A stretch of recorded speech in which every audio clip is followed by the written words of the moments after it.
Shalom jemaat Tuhan dan pendengar Bread Life yang setia. Kehidupan manusia seringkali diibaratkan sebagai bahtera atau kapal.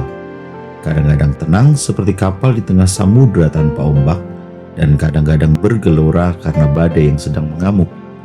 Atau diibaratkan seperti roda yang berputar.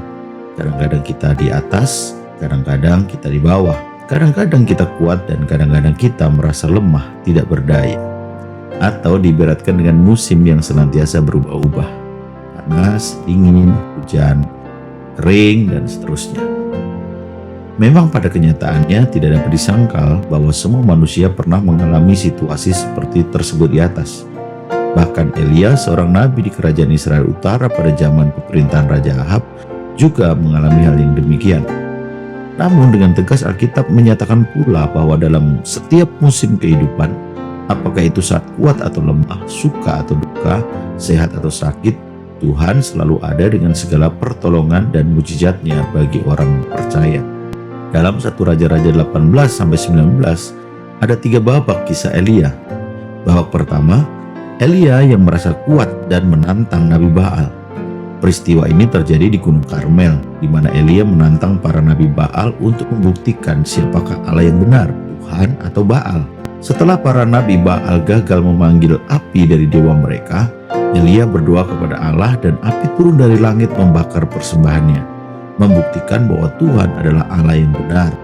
Allah yang ada dan hadir menjawab doa Elia dalam perkumpulannya untuk kepentingan Tuhan. Kemudian atas perintah Elia, para Nabi Baal ditangkap dan dibunuh. Mengapa Elia menantang para Nabi Baal? Saat itu Israel mengalami kekeringan selama 3 tahun. Tetapi mayoritas orang Israel berdoa kepada Nabi Baal agar memberikan hujan kepada mereka. Padahal Tuhanlah yang pemilik kuasa untuk menurunkan atau menahan hujan tidak turun, supaya bangsa Israel ini berbalik kepada Tuhan. Maka Elia yang telah menerima otoritas kuasa dari Tuhan membuktikan bahwa Tuhanlah Allah, bukan Baal. Turunnya api yang membakar persembahan Elia dan kemudian turunnya hujan ke wilayah Israel yang tengah mengalami kekeringan membuktikan Tuhan itu ada dan berkuasa membuat mujizat untuk menolong umatnya.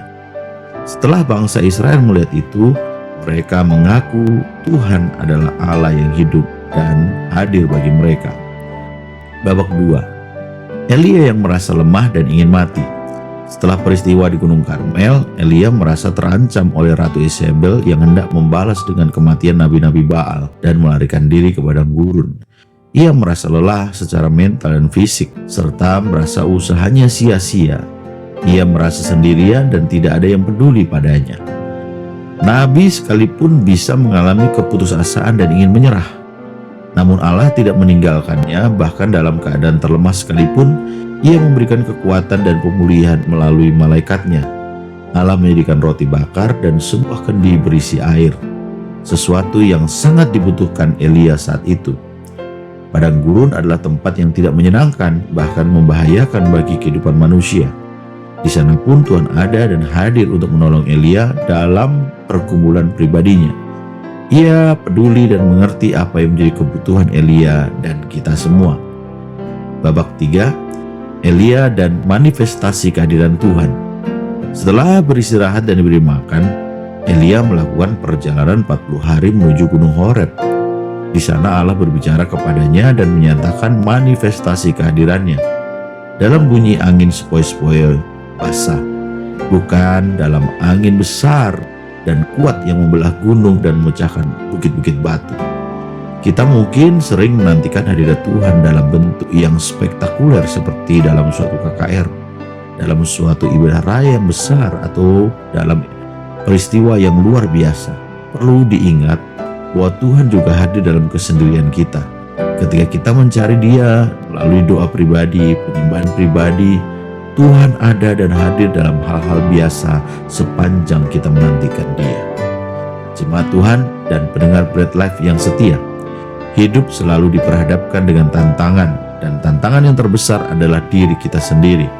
Tetapi jangan sampai tantangan membuat kita menjadi putus asa, kecewa, lemah, dan menyerah. Karena Tuhan selalu ada dan hadir dalam setiap musim kehidupan umatnya. Kehadirannya akan memelihara kehidupan Elia dan kita. Kehadirannya akan menyediakan kebutuhan Elia dan kita. Selamat menikmati kehadiran dan kemurahan Allah yang tak terbatas bagi kita. Salam sehat rohani dan sehat jasmani. Tuhan Yesus memberkati. Amin. Merdeka!